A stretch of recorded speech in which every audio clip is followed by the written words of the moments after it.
ভাইরে, আপনারা এই জ্ঞানী মানুষটাকে চিনতে পেরেছেন। উনি একজন সৎ, অমায়িক, সাহসী, ন্যায়পরায়ণ মানুষ। আওয়ামী লীগ সরকার যখন ক্ষমতায় ছিল তখন এই হুজুর বলছিল বঙ্গবন্ধু নাকি ইরাকের একজন আল্লাহর ওলির বংশধর ছিলেন।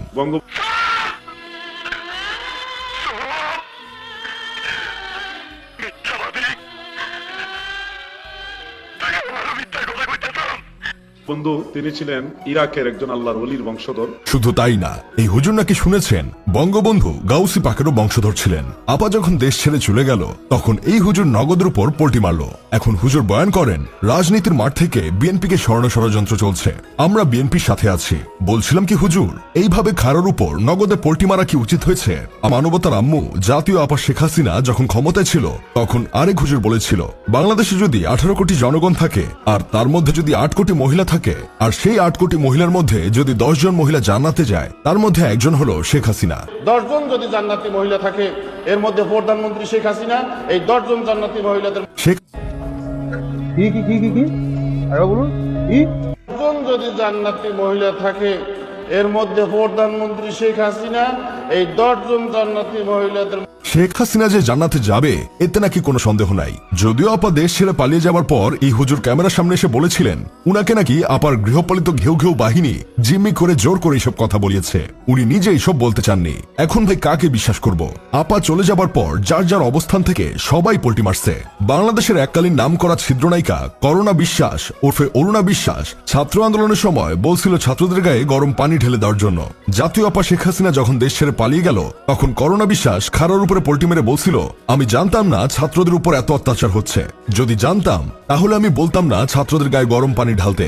শুধু তাই না, ফেসবুকে তারেক জিয়া খালেদা জিয়ার ছবি পোস্ট করেও তেল মারেন। আরেক বিশিষ্ট ছিদ্রনায়িকা পটাকা স্টার নুসরাত ফারিয়া, যিনি কিনা শেখ হাসিনা চরিত্রে অভিনয় করেছিলেন, উনিও আপা পালিয়ে যাবার পর পল্টি মেরেছেন। আপা ক্ষমতা থাকাকালীন এই ছিদ্রনায়িকা বলেছিলেন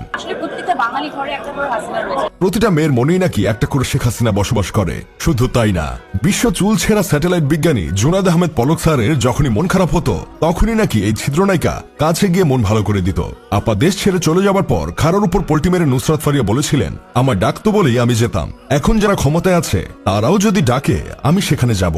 আহারে পটাকা আপা, এত তেল কোথায় পান? শুধু নুসরাত ফারিয়া না, পল্টি মারা লিস্ট থেকে বাদ যায়নি সাকিব খানের বউয়ের মর্যাদা না পাওয়া বিশিষ্ট ছিদ্রনায়িকা অপু বিশ্বাস। আপা ক্ষমতা থাকাকালীন এই অপু বিশ্বাস সকাল দুপুর ও রাতে এই 3 বেলা আপাকে নিয়ম করে তেল মারতেন। অপু বিশ্বাসের আইডল ছিলেন এই শেখ হাসিনা।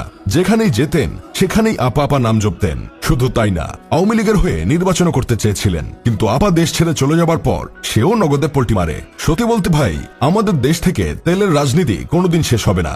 যখন যে দল ক্ষমতায় আসে তখন সেই দলের নেতাদের আমরা পীরের আসনে বসে ফেলি। বিএনপির অনেক নেতাকর্মী এখন বলছে তারেক জিয়ার নাম নিতে হলে অজু করে নিতে হবে, খালেদা জিয়ার নাম নিলে মুখ পবিত্র হয়,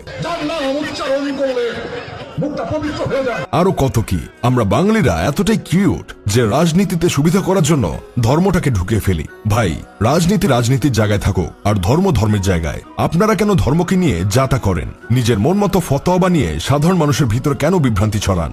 যাই হোক, শেষমেশ আমি গোলাম হোসেন একটা কাজের কথা কই, যারা ইসলাম ধর্ম নিয়ে মন গড়া ফতোয়া দেয় আমার মাঝে মধ্যে মনে হয় এই সকল পল্টিবাজদের ঠিকানা কোনোভাবে সাংবাদিক ইলিয়াস হোসেনের মাধ্যমে মেজর ডালিমের কাছে পাঠিয়ে দেই। মেজর ডালিম 1 ডোজ দিলেই যথেষ্ট।